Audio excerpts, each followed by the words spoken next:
नमस्कार। हमारी मौजूदगी आजमगढ़ जिले के मेनगर विधानसभा में बिशुनपुरा ग्राम सभा में आज जो ऊर्जा, जो खुशी की लहर 24 की आगाज की राजनीति जो पटल की इतिहास रची है समाजवादी पार्टी ने, हमारी मौजूदगी इस समय बिशुनपुरा ग्राम सभा में पूर्व प्रतिपक्ष नेता और शिक्षक सभा के शानदार एमएलसी, हम लोग के गार्जियन लाल बिहारी यादव बाबू जी हैं। सर, बड़ी खुशी की लहर आजमगढ़ में चली और पूर्वांचल ने एक इतिहास रचा है, क्या संदेश देंगे आज? आजमगढ़ और पूर्वांचल नहीं, पूरा प्रदेश और देश ने जो है में एक बदलाव की लहर थी और उस बदलाव की लहर के तहत जो है जनता ने चुनाव को लड़ा और उत्तर प्रदेश की राजनीति की रणनीति जो माननीय अखिलेश यादव जी ने बनाई, मैं सबसे पहले उनको धन्यवाद देता रहा हूं कि उन्होंने जो रणनीति बनाई इस चुनाव की वह बिल्कुल परफेक्ट रही और उनकी रणनीति के मुताबिक हम लोग जो है चुनाव के मैदान में गए और आज जो सफलता दिखाई दे रही है उन्हीं की रणनीति की देन है।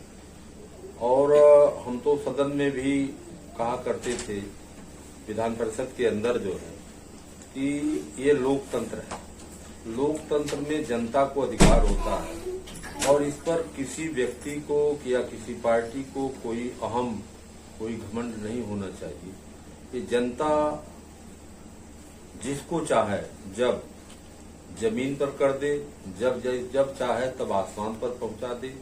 यह जनता के विचारों की लड़ाई होती है, इसमें किसी को किसी भी प्रकार का जो है अहम नहीं होना चाहिए। लेकिन भारतीय जनता पार्टी के लोग ये नहीं मानते थे। मैंने सदन में इस बात को उठाया कि भाइयों, इसमें अहम की कोई बात नहीं, लेकिन नहीं मानने के लिए तैयार थे कि हम 50 साल राज करेंगे। लेकिन ये साबित हो गया कि उत्तर प्रदेश में उनका राज्य जो है खत्म हो गया और अब अखिलेश जी उत्तर प्रदेश के चीफ मिनिस्टर बनेंगे और भविष्य में जो है माननीय अखिलेश यादव जी जो है देश के प्रधानमंत्री भी बनेंगे। बाबूजी, बहुत अनुभव रहा है आपके भी, देश बचाओ, लोकतंत्र, संविधान बचाओ का नारा लेके आप लोग चल रहे थे, विकसित भारत का नारा लेके विपक्ष चल रहा था। दोनों के कंपोज में जिस तरह से अखिलेश जी ने गेम खेला संविधान का, दलित समाज से लेके जिस वोट बैंकिंग को लगातार आपके इंटरव्यू में मैंने पूछा था, आपने कहा जिस तरह से दलित समाज आपसे जुड़ा है, आगे आने वाले समय में क्या? बहुत बहुत धन्यवाद दे रहे हैं अपने दलित समाज को, जिन्होंने पुरानी लीग को छोड़ करके भारत के संविधान की रक्षा के लिए, जिसके लिए बाबा भीमराव अम्बेडकर जी ने कठिन परिश्रम करके इसको बनाया था, उसकी रक्षा करने के लिए दलित समाज ने आगे बढ़कर 2 कदम आगे बढ़कर के सबसे उसकी रक्षा, संविधान की रक्षा के लिए जो है समाजवादी पार्टी और इंडिया गठबंधन को वोट दिया। और जब संविधान ही नहीं रहेगा तो लोकतंत्र भी नहीं रहेगा और न लोकतंत्र संविधान नहीं रहेगा तो आरक्षण भी नहीं मिलेगा। इसलिए सबसे मूल बात संविधान की थी। आज संविधान को विपक्ष ने, इंडिया गठबंधन ने बचा लिया है। अब भारतीय जनता पार्टी संविधान को टच करने की हिम्मत नहीं करेगी क्योंकि उनका 2 तिहाई बहुमत उनको नहीं मिल पाया। और जो अम्बेडकर जी ने व्यवस्था दी थी वोट के अधिकार को, जो है उन्होंने उस समय लड़ करके अपने ही लोगों से जो है लड़ करके एक वोट का अधिकार राजा और रंग, गरीब और अमीर को एक वोट देने का अधिकार दिया, जिस पर मान्यवर कांसीराम जी ने कहा था, जो मान्यवर अम्बेडकर जी ने कहा था जो है कि जिसकी संख्या इस देश में, जिसकी तादाद बड़ी होगी वही इस देश का हुक्मरान होगा। लेकिन जिसकी तादाद बड़ी है वह न तो सत्ता में न तो विपक्ष में। यह बैकवर्ड क्लास, शेड्यूल कास्ट के लोगों को इस पर विचार करने की जरूरत है कि जिसकी भी 85% आबादी हो वह न सत्ता में हो न विपक्ष में हो। यह केवल बिखराव का कारण था। आज वो बिखराव धीरे धीरे खत्म हो रहा है, धीरे धीरे मनमुटाव खत्म हो रहा है और सभी लोग एक दूसरे से गले मिलने का काम कर रहे हैं और बड़ी अच्छी और सुखद अनुभूति आज हो रही है कि हमारे गांव में आज बहुत खुशी है। लड़के जो है इकट्ठा होकर के जो है आपस में जो है एक दूसरे को मिठाई खिला करके जो है और इसको उत्सव की तरह, त्योहार की तरह जो है वो मना रहे हैं। बाबूजी, लगातार जिस तरह से आज राधे श्याम भैया से लेके आपका परिवार पूरा ग्राम सभा लपटा हुआ है, मिठाई की खुशियां जो पर्व के आपने बताया, क्या ये आगामी आने वाले समय में भी यही भाईचारा बनाकर एक मजबूती दिलाएंगे? 8 जिला आपने भ्रमण किया, 8 जिले के एमएलसी हैं, 8 जिला में क्या संदेश देंगे? देखिए, हम जब से शिक्षक राजनीति में हैं हमने यही संदेश दिया शुरू से, और जिसका नतीजा है कि बनारस ऐसी सीट पर मैंने जो है शिक्षक एमएलसी का चुनाव जीत करके इस मिशन को साकार किया। जो है हमें जाति बिरादरी से ऊपर और पार्टी से भी ऊपर उठ करके लोग वोट देते हैं। क्योंकि मैं जो है किसी भी जाति बिरादरी के बंधन में और किसी भी ऊंच नीच के बंधन में मैं नहीं रहता हूँ। मैं हर व्यक्ति को मानव समझ करके मानवता से उसके साथ व्यवहार करता हूँ। उसका नतीजा है कि शेड्यूल कास्ट का प्रत्याशी भी हमारे खिलाफ चुनाव लड़ा और शेड्यूल कास्ट के कम से कम 5000 से ज्यादा मतदाता रहे और शेड्यूल कास्ट का प्रत्याशी 300 वोट पा रहा है और शेड्यूल कास्ट का मतदाता हमको वोट दे रहा है। वहाँ जहाँ जाति बिरादरी की लोग बात करते हैं वहीं जो है पटेल बिरादरी का प्रत्याशी भी मेरे मुकाबले लड़ा था और पटेल बिरादरी का वोट कम से कम 8000 था और उस 7000 था। 7000 में 700 वोट जो है पटेल बिरादरी का प्रत्याशी पाया और पटेल बिरादरी का वोट भी हम पाए। हमने जो है ये भाईचारा को कायम रखने के लिए शुरू से संघर्ष कर रहे हैं और सबको एक दूसरे को नसीहत भी देते हैं इस बात के लिए कि आप भाईचारा कायम करोगे। जो उपेक्षित लोग हैं, गरीब लोग हैं, कमजोर लोग हैं, उनको गले लगाओ। इन्हीं के अंदर वो ताकत है कि जहाँ चाहते हो आप वहाँ पहुँच जाओगे। वो ताकत इन गरीबों के अंदर है। इसलिए गरीबों से, कमजोर लोगों की मदद करना, उनके साथ चलना। अभी एक घटना हुई थी बनारस में, एक राजकीय विद्यालय का शिक्षक जो दलित समाज से था, उसकी जब हत्या हो गई जो है मुजफ्फरनगर में जो है, तो हम लोग धरने पर बैठे। तो सभी संगठन के लोग बैठे, शर्मा गुट भी बैठा और चितनारायण गुट भी बैठा, हम भी अपने गुट के साथ बैठे। लेकिन ये लोग रात भर में ही बीजेपी के दबाव में इन लोग भाग गए। मैं अकेले जो है और दलित समाज को लेकर के और मेरा संगठन माध्यमिक शिक्षक संघ गुट जो है और धरने पर लगातार बैठा रहा और न्याय की मांग करता रहा और जब तक सरकार से और जिलाधिकारी द्वारा आश्वासन नहीं मिला तब तक हम लोग नहीं उठे। तो हम तो शुरू से ये लड़ाई लड़ रहे हैं, आज से नहीं। हम 14 में गोरखपुर भी लड़े थे, तो गोरखपुर में भी ब्राह्मण बाहुल्य क्षेत्र में मैं ध्रुव कुमार त्रिपाठी को प्रथम वरीयता में 886 मत से हरा दिया था। लोग ताजुब करते थे कि ब्राह्मण बाहुल्य इलाके में लाल बिहारी यादव और ब्राह्मण बाहुल्य इलाके में जो है इतना वोट पा गए। जो है मैं बुंदेलखंड भी लड़ा हूँ और बुंदेलखंड में भी यादव बिरादरी नामनल है, बहुत नाम मात्र है। वहाँ भी हमने बहुत बढ़िया चुनाव जो है लड़ करके ये साबित कर दिया है पूरे प्रदेश में।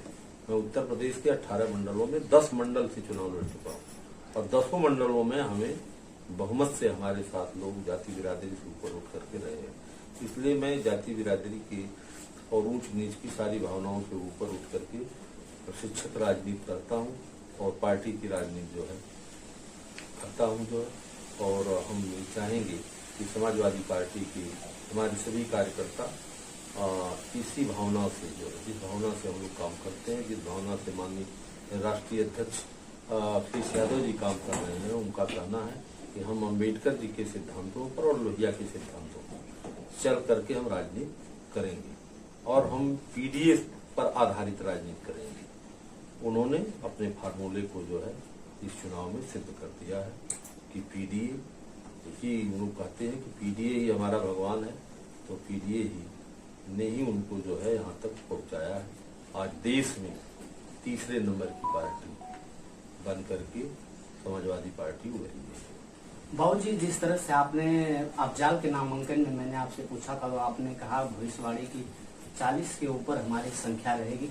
जिस तरह से एग्जिट पोल दिखा रहा था लगातार, एक दिन 2 दिन के पहले भी, कि नहीं 2 से 3 सीट आजमगढ़ या गाजीपुर 2 ही निकल सकती है, लेकिन जो अनुभव रहा राष्ट्रीय अध्यक्ष जी का लगातार, वो साबित क्या होता है, नेताजी का गढ़ आजमगढ़ फिर हो गया, विपद तो चला ही गया, लेकिन अनुभव क्या लगा आपको कि एग्जिट पोल के पहले वो कहते थे टीवी मत देखना, मोबाइल मत देखना, हमें भरोसा रखना, आप लोग वोट बैंकिंग गिनना, बूथ अगोरना, ये अनुभव कैसे मालूम पड़ा है? देखिए, जो धरातल की राजनीति करता है, जमीन की राजनीति करता है, वह हकीकत को जानता है। जो हवा की राजनीति करता है वह हवा की बात जानता है, कुछ लोगों की बात जानता है। हम लोग हकीकत और जमीनी राजनीति करते हैं। जो हमने पहले ही बताया था आपको, जो 40 से ऊपर हम लोग जाएंगे। जो है हमने जो है उनके नामांकन में आपसे मुलाकात की थी, तो उस समय मैंने कहा था अफजाल साहब से, तो वो करीब करीब हम वहाँ पहुंचे और 2 सीटों पर थोड़ा, यहाँ वापसी में जो है गोरखपुर में और वहाँ पर फैसलाबाद में, अगर 2 सीटों पर घपला नहीं सरकार करती तो हम एग्जैक्ट पहुंच जाते जो। और माननीय अखिलेश यादव जी को जो जमीनी हकीकत मालूम है और उसके हिसाब से उन्होंने टिकट का भी बंटवारा किया। उन्होंने टिकट का जो बंटवारा किया वह पीडीए के हिसाब से किया जो, और उसी पर वो एकदम बिल्कुल अडिग रहे जो है। और माननीय राष्ट्रीय अध्यक्ष जी जो है हमेशा अपराधियों से, पूंजीपतियों से और गलत लोगों से हमेशा दूरी बना करके रहे, और आज उनका चेहरा बिल्कुल साफ सुथरा पूरे प्रदेश में और पूरे देश में जो है दिखाई दे रहा है। और भविष्य में जो है उत्तर प्रदेश में समाजवादी पार्टी की सरकार बनना तय हो गया है। अब उसमें कोई संशय नहीं दिखाई देता, क्योंकि हम लोग अपना गठबंधन लेकर के जो है, और 3706 कांग्रेस और एक जो है वो आजाद जी, चंद्रशेखर जी, सब मिलाकर के 44 सीटें, 80 सीटों में 44 सीट जो है विपक्ष को मिली है। तो इससे साबित है कि 50% से ओवर जी। जो 400 पार का नारा बाबूजी विपक्ष दे रहा था, आजमगढ़ ने जो भरोसा इस बार धर्मेंद्र जी को दिलाया, और नेताजी के ना रहने के बाद एक पहला चुनाव समय, जिस तरह से भरोसा है, क्या आजमगढ़ को विश्वास की तरह से? मैं बताऊं आपसे, यह सुनियोजित षड्यंत्र था भारतीय जनता पार्टी का 400 पार का। वह हमारे कार्यकर्ताओं को, पार्टी के नेताओं को, प्रत्याशियों को डेमोलाइज करने की ये योजना उनकी थी। तो हमने जो है गिनती की एक दिन पहले, मैं पर्यवेक्षक था मिर्जापुर जिले का, तो मैं वहां गया था। वहां भी मैंने मीडिया में बयान दिया था, ये केवल डिमोलाइज करने के लिए ऐसा। और ये जो गोदी मीडिया है, यह उनके द्वारा जो है सुनियोजित जो भारतीय जनता पार्टी की योजना है उसको ये दिखा रही है। हम लोग इस पर विश्वास नहीं करते। राष्ट्रीय अध्यक्ष जी ने जो है पूरे प्रदेश को संदेश दिया कि ऐसा जो ये मीडिया दिखा रही है इसकी तरफ आप मत देखना, आप पूरी मजबूती से बूथ पर जाकर के और अपनी गिनती कराना जो है, वैसा ही लोगों ने जो है किया। और जो राष्ट्रीय अध्यक्ष जी कह रहे थे वही हुआ। आज गोदी मीडिया पूरी तरह से जो है फेलोर साबित हुई। अब इन पर विश्वास टूट गया। अब ये लोग आगे चल करके कुछ भी कहेंगे, लेकिन जनता मानने के लिए तैयार नहीं होगी, क्योंकि इन लोगों ने जो है जो घिनौना काम किया जो है एक पॉलिटिकल पार्टी के दबाव में, ये जो हमारी लोकतंत्र है यह इस देश का चौथा स्तंभ है और यह निष्पक्ष होता है, इसको निष्पक्ष माना जाता है। दल चाहे जो का भी सरकार हो, चाहे जिस दल का प्रभाव हो, उसका कोई मतलब नहीं। मीडिया का मतलब होता है कि जो एक्चुअल चीजें हैं, वास्तविक चीजें हैं, उसको जनता के को दिखाओ, उसको बताओ। लेकिन इन लोगों ने वास्तविक चीजों से हट करके जो इन्होंने उत्तर प्रदेश के अंदर बयानबाजी किया और उत्तर प्रदेश की जनता को भ्रमित करने का जो है काम किया, जिससे इनके खिलाफ तो बैन लग जाना चाहिए। इन ऐसे न्यूज चैनलों पर जो लोकतंत्र की हत्या करने पर जो है उतारू थी, जो है इस तरह का बयान देना और इस तरह से किसी सरकार के दबाव में आकर के या उसके जो है से मिसगाइड होकर के जो है इस तरह का जो है काम करना जो है ये लोकतंत्र की हत्या है। इनको निष्पक्ष रूप से दिखाना चाहिए, चाहे जिसकी सरकार बने, लेकिन निष्पक्ष रूप से जो है इनको सामने आना चाहिए, जनता को सही चीज को दिखाना चाहिए। चौथा स्तंभ हमारा माना जाता है, न्यायपालिका, कार्यपालिका, विधायिका के बाद ये जो है चौथा हमारा जो है लोकतंत्र का जो है स्तंभ है। इसको जो है, लेकिन ये पूरी तरह से जो है इस तरह से अब हम क्या कहें वो शब्द का प्रयोग नहीं करना चाहते हैं, जो है कि जिस तरह से ये लोग जो है किसके पीछे भाग रहे हैं शासन सत्ता के दबाव में, और किस तरह से ये लोग जो है आर्थिक दबाव में भाग रहे हैं, जो है ऐसा इन लोगों को नहीं करना चाहिए। हमारे बीच में लाल बिहारी यादव शिक्षक सभा से बात हो रही थी। जो खुशियां की मिठाई आज आजमगढ़ में अपने विधानसभा में, नगर में, ग्राम सभा में बांटने जा रहे हैं, सीधा इनका कहना है कि दलित समाज हमारा बहुत भाईचारा बन के रहेगा और आगे आगामी वाले चुनाव में राष्ट्रीय अध्यक्ष जी का जो संदेश रहेगा उसको पालन करेंगे। समाज को एकत्रित बनाकर, संगठन की एक टीम बनाकर समाज में नया संदेश देंगे। हम फिर नेक्स्ट वीडियो में मिलते हैं। समाजवादी भारत में